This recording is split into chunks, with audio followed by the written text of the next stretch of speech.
ओम शांति। एक गरीब घर में एक माँ और उसका 14 साल का बेटा रहता था।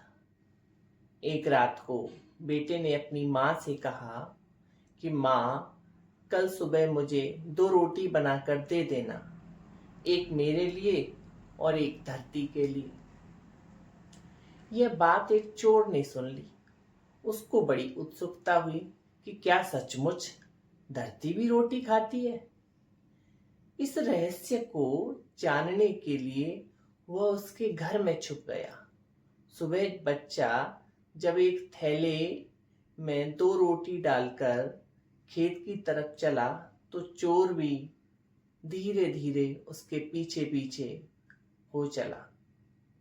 कुछ किलोमीटर चलने के बाद जब धूप निकली तो बच्चा एक बड़े पेड़ पर छाया में बैठ गया। चोर कुछ दूरी पर झाड़ियों में छिप गया। बच्चा थैले से वो दोनों रोटियां निकालकर इधर उधर देखने लगा तो उसे झाड़ियों में चोर का सिर दिखाई दिया। वह जोर से चिल्लाया, अंकल अंकल इधर आओ। चोर उसके नजदीक पहुंचा तो बच्चे ने कहा, अंकल बैठो, यह रोटी खाओ। चोर ने कहा, मुझे भूख नहीं है, पर मैं ये जानना चाहता हूँ, क्या धरती भी रोटी खाती है? तुमने कहा था कि एक रोटी धरती के लिए। बच्चे ने जवाब दिया, पहले ये रोटी खाओ फिर उत्तर दूंगा। मजबूरन चोर ने रोटी हाथ में ले ली और खाना चालू कर दिया। बच्चे ने पूछा, अगर आपको ज्यादा भूख लगी है तो मैं अपनी आधी रोटी आपको और भी दे सकता हूँ। अब तो चोर के नैनों में अश्रुधारा बहने लगी। उसने कहा, नहीं बेटा, मुझे अब कुछ नहीं चाहिए, इस प्रश्न का उत्तर चाहिए। बच्चे ने पूछा, जब आप रोटी खा रहे थे तो आपके मन में क्या विचार चल रहे थे? चोर ने कहा, मैं सोच रहा था कि छोटा सा बच्चा कितना परोपकारी है, कितना सभ्य है, कितना ज्ञानवान है, कितना मिलनसार है और कितना सबको अपना बनाने में माहिर है। बच्चे ने मुस्कुराकर जवाब दिया, यह बातें वास्तव में मेरे लिए आपकी दुआएं हैं। मैंने आपको रोटी दी, आपने मुझे दुआएं दी, तो सही अर्थ में जो रोटी आपको दी वह मेरे लिए है और जो मैं खाऊंगा वह शरीर को लगेगी और शरीर एक दिन मिट्टी में मिल जाएगा। तो यह रोटी वास्तव में धरती के लिए है। यह सुनकर चोर और जोर जोर से रोने लगा। बच्चे ने पूछा, आप रो क्यों रहे हो? तो चोर ने कहा, मैं इतना बड़ा हो गया, मैंने आज तक केवल लोगों को छीना है, झपटा है, मारा है, दुख दिया है, लेकिन तुम इतनी छोटी आयु में इतनी परोपकारी हो, यह देखकर मुझे रोना आ रहा है, पश्चाताप हो रहा है। बच्चे ने कहा, फिर तुम इन आदतों को छोड़ क्यों नहीं देते? चोर ने उसी समय कान पकड़ा और कहा, मैं आज से यह प्रतिज्ञा करता हूँ कि मैं ऐसे काम अब कभी नहीं करूँगा। तुमको अपना गुरु बनाता हूँ और तुम्हारी तरह ही दया करना, दूसरों को सुख देना, दूसरों की दुआएं लेना, यह सब कुछ करूँगा। सोचने की बात यह है, उस चोर को बहुत लोगों ने समझाया होगा, पुलिस ने, समाज ने, कि तुम यह गलत काम छोड़ दो, लेकिन उसका परिवर्तन नहीं हुआ। और एक बच्चे ने उसको छोड़ने के लिए कहा, लेकिन अपने कर्म के द्वारा एक ऐसा दृश्य दिखाया कि चोर के हृदय में उस दृश्य की छाप लग गई और उसका परिवर्तन हो गया। वास्तव में हमारी ये जो आंखें हैं, जो देखती हैं, उसका प्रभाव अंतरात्मा पर यहाँ सीधा जाता है।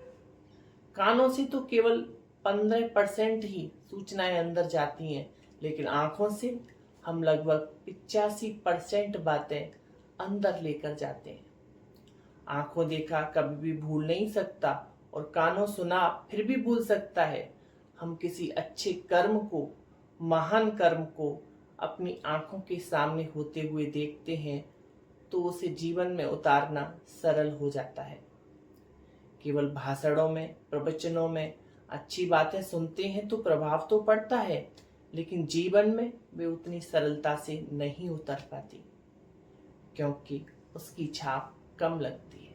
इसीलिए भगवान कहते हैं, जो कुछ भी बोलते हो उसे साथ साथ करके भी दिखाओ, तभी लोगों का परिवर्तन होगा।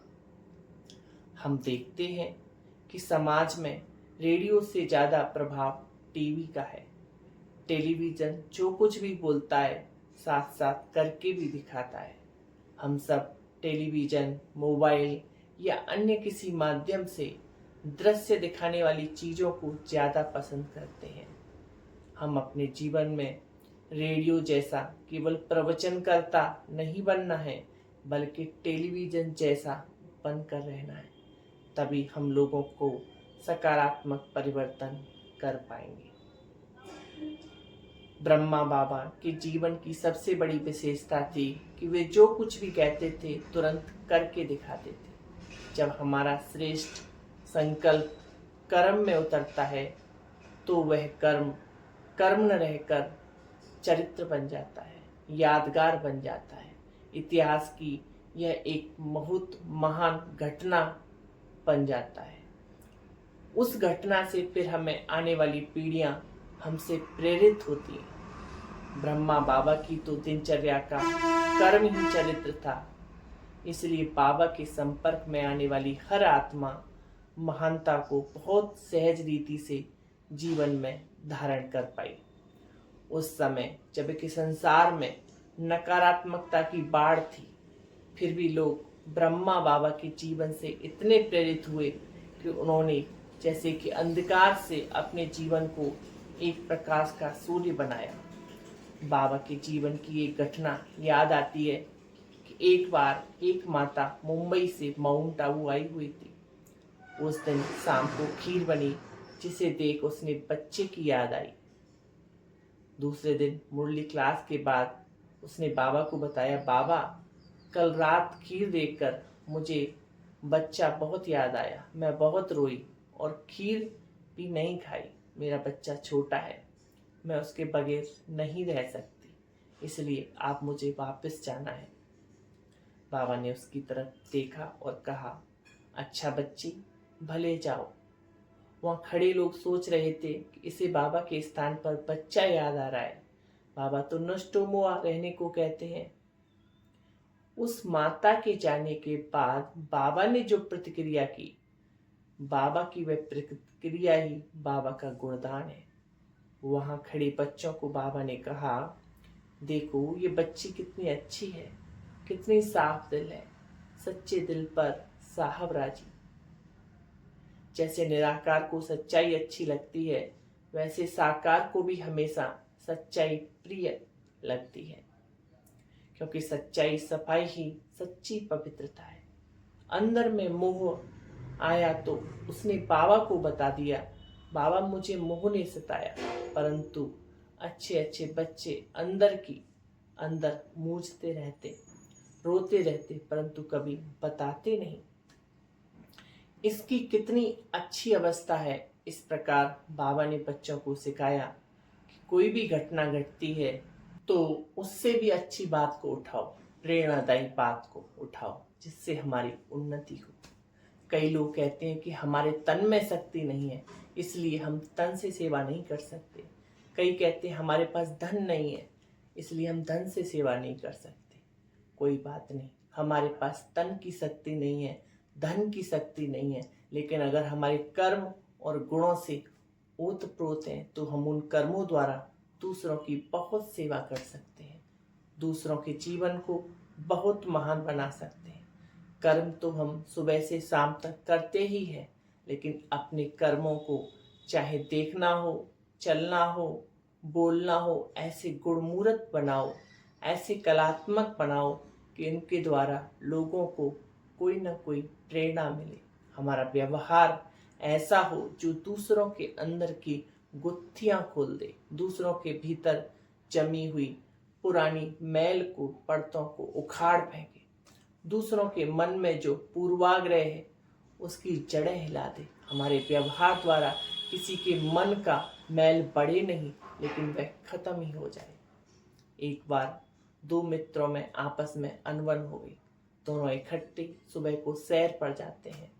उनमें से एक ब्रह्मा कुमार भाई उन्हीं दिनों माउंट आबू आया और उसने उस साथी के लिए एक सुंदर सा पेन खरीद के ले गया। अगले दिन सैर का समय हुआ तो उसने विपरीत दिशा में राउंड लगाना शुरू किया और राउंड लगाते लगाते जब उसने अपने मित्र के सामने पहुंचा तो पेन हाथ में लेकर कहा कि ये लो, मैं आपके लिए माउंट आबू से ये पेन लेकर आया हूँ। मैं दूसरा व्यक्ति बिना कुछ बोले, बिना देखे गुजर गया।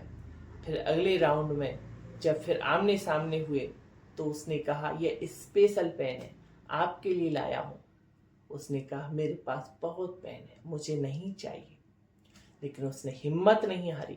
अगले राउंड में फिर उसके सामने जा खड़ा हुआ और पेन उसकी जेब में डाल दिया। वह थोड़ा सा मुस्कराया और आगे बढ़ गया। जब चौथा राउंड आया तो दोनों ने एक दूसरे को नज़र मिलाई, हाथ भी मिलाए और गले भी मिल गए। इस प्रकार उसने पेन के बहाने ऐसा प्रेम का दान दिया, शुभ भावना का दान दिया कि दोनों फिर से एक हो गए। मानव जीवन एक एक कर्म जोड़कर बनता है। जैसे भवन में एक एक ईंट का महत्व है। अगर हमारे कर्म महान हैं तो श्रेष्ठ और प्रेरणादायी हैं, सुखद हैं, दुआओं से भरे हैं, तो सारा जीवन ही ऐसा सुखद और दुआओं से भरा हुआ बन जाता है। फिर ऐसे जीवन का उदाहरण दूसरे लोग दिया करते हैं। हम दूसरों के उदाहरण तो बनते हैं, लेकिन उसके जीवन को भी ऐसा उदाहरण स्वरूप बनाए जो कोई हमारा भी उदाहरण दे सके। यदि हम सोचते हैं कि पहले दूसरा व्यक्ति श्रेष्ठ कर्म का उदाहरण प्रस्तुत करे और उसके बाद मैं करूँगा, तो वह व्यक्ति नंबर 1 हो जाएगा और हम नंबर 2 हो जाएंगे। वह हमारा गुरु हो जाएगा और हम उसके फॉलो करने वाले, उसके चेले हो जाएंगे। अगर हमें नंबर 1 बनना है तो दूसरे का इंतजार नहीं करना, लेकिन पहले खुद को उदाहरण मूर्त बनाना है। हमें कैसा बनना है? क्या हमें अच्छा बनना है, अच्छे अवगुण उठाने हैं, अपने गुणों को स्वीकार कर अवगुणों को फॉलो नहीं करना, सिर्फ गुण उठाने हैं। हमें गुणों का दान तब कर पाएंगे जब पहले हम दूसरों का गुण देना सीखेंगे। गुण लेंगे तो गुण देंगे। जो इनपुट होता है वही आउटपुट होता है। जो कुछ भी भीतर जाएगा वही फिर बाहर निकलेगा। इसलिए पहली बात, किसी के अवगुण नहीं देखें। हर एक के अंदर कोई ना कोई गुण अवश्य है, हमारी नज़र उस पर पड़ी रहनी चाहिए। फिर भी यदि अवगुण दिख भी जाए तो उसे गुण में परिवर्तन कर लें। यदि हम दुनिया बदलने का बीड़ा उठाते हुए हैं तो क्या अवगुण को गुण में बदलने का छोटा सा काम नहीं कर सकते? अच्छा, ओम शांति।